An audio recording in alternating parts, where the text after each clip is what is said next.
Welcome back, students. So after the successful completion of a chapter integrals, now we move to our next chapter, which is application of integrals. Okay, better to say application of definite integrals. Okay, now as far as integral chapter is concerned, integration has a vast application. Okay, but looking at your age group and your class, it is restricted to few points only. Okay, and in application of integrals, we will study only about the area bounded by the curves. Okay, now see, suppose this is your curve y is equal to fx. This is your curve y is equal to fx. Okay, and this is x-axis, this is y-axis. Okay,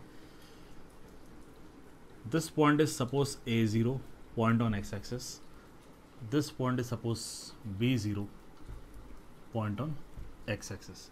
So this line will be x equal to a and this line will be x equal to b, and this is x-axis, means this is y is equal to 0. Okay, clear? Now see the curve clearly. This is your curve y is equal to fx. Okay, this curve y is equal to fx is moving. Here we have drawn a line which is x equal to a. Here we have drawn a line which is x equal to b. Okay, so you can see you are having this region. Okay, this is the region. It is bounded by 4 boundaries here. Okay, boundaries may be 3, boundaries may be 4. Okay, 2 boundaries तो बिल्कुल नहीं आएंगी क्योंकि 2 boundaries से कभी भी curve bound नहीं होगा. ओके, सो रीजन को बाउंड करने के लिए आपको 3 बाउंड्रीज मिनिमम चाहिए. Here you are having 4 boundaries. अब इसमें आप देख सकते हो कि बिल्कुल लेफ्ट साइड पे x इक्वल टू है और राइट साइड पे x इक्वल टू बी है. Okay, so this will be limits of x. और आप नीचे देख सकते हो x एक्सिस है which is y is equal to 0, और ऊपर आप देख सकते हो it is a curve y is equal to fx. Okay, if we consider this small strip, अगर हम एक छोटी सी स्ट्रिप कंसिडर करें,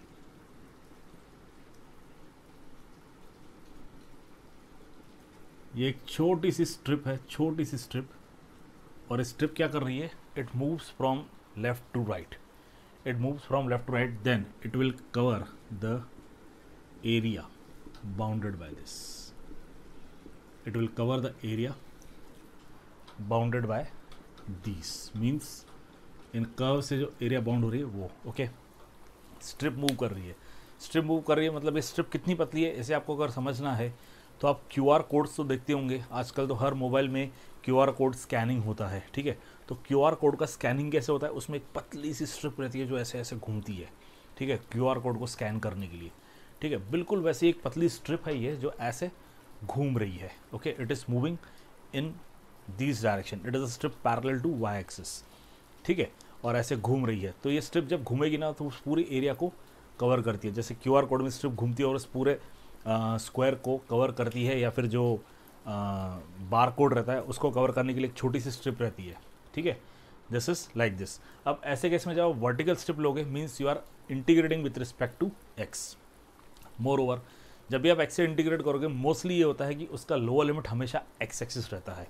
okay, it has a lower limit x axis.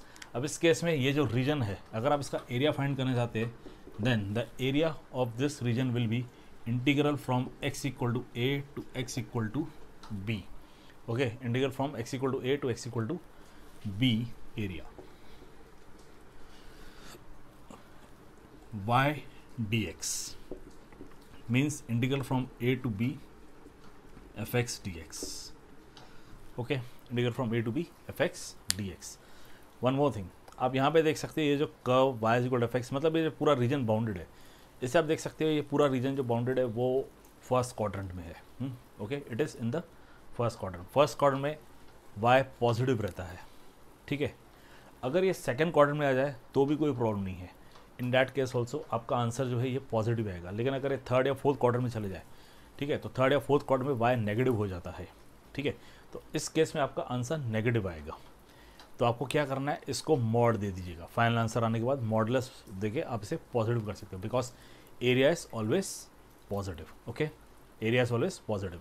So this is the application of integral. और मैंने start में कहा था बेटर टू से एप्लीकेशन ऑफ डेफिनेट इंटीग्रल, क्योंकि इसमें हम डेफिनेट इंटीग्रल का ज़्यादा यूज़ कर रहे हैं. Okay, you are having a curve y is equal to fx. Okay, and you are having a line x equal to a, you are having a line x equal to b, and at the bottom you are having y is equal to 0 means x-axis. So you get a region bounded by these four: y is equal to 0, y is equal to fx, x equal to a, x equal to b. Okay, and we have considered a strip which is moving in this way parallel to x-axis, and it is moving covering from x equal to a to x equal to b. Then this strip will cover complete area bounded by this region, and it is given by this: a is equal to, a means area is equal to integral from x equal to a to x equal to b y dx, means integral from a to b fx dx. Okay, now if a question arises why not the strip parallel to x-axis, then in that case your diagram will be this. In that case your diagram will be this. Okay, this is the curve x equal to g of y. Here is the line y is equal to d, means this point is 0d, and here is the line y is equal to c, means this is 0c. Okay, and this is x equal to 0 means y axis. You can consider this strip.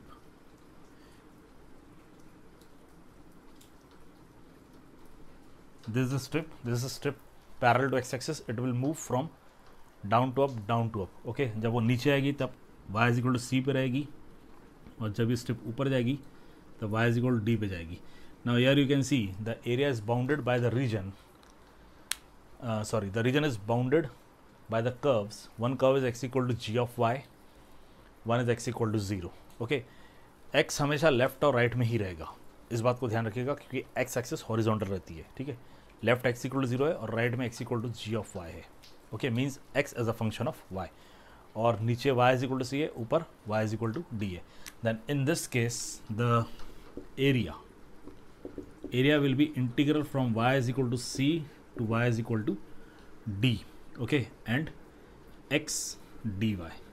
This is integral from c to d g of y dy.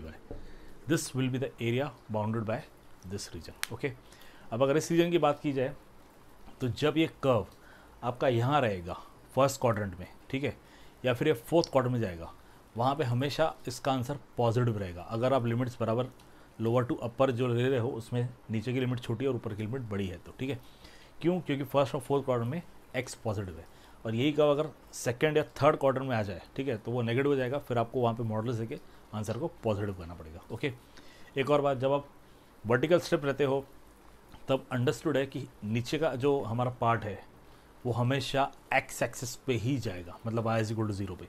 मतलब अगर curve नीचे से भी है, ठीक है, तो भी आपको उसे कंसिडर नहीं करना है, आपको यहाँ तक आना है और नीचे वाले कर्व का अलग से एरिया फाइंड करना पड़ेगा. Okay, that will come to know in the problem. और अगर strip parallel to y axis है, जनरली इस टाइप के प्रॉब्लम्स नहीं है. ठीक है, एक हाथ है तो आपको समझ में आ जाएगा. उसमें स्ट्रिप जो है उसका लेफ्ट साइड हमेशा वाई एक्सिस मतलब x इक्वल टू 0 पे ही रहेगा. ठीक है, in short integrating with respect to x के लिए स्ट्रिप हमारा पैरेलल टू वाई एक्सिस रहता है, इसका लोअर लिमिट हमेशा x एक्सिस पे रहता है, मतलब y इज इक्वल टू 0 पे. ठीक है, और जब हम ये कंसिडर करते हैं, मतलब integrating with respect to y करते हैं, तो strip parallel to x axis रहता है और उसका लेफ्ट साइड जो है वो y एक्सिस पे रहता है, मतलब x इक्वल टू 0 पे. Okay, clear? Please note it down.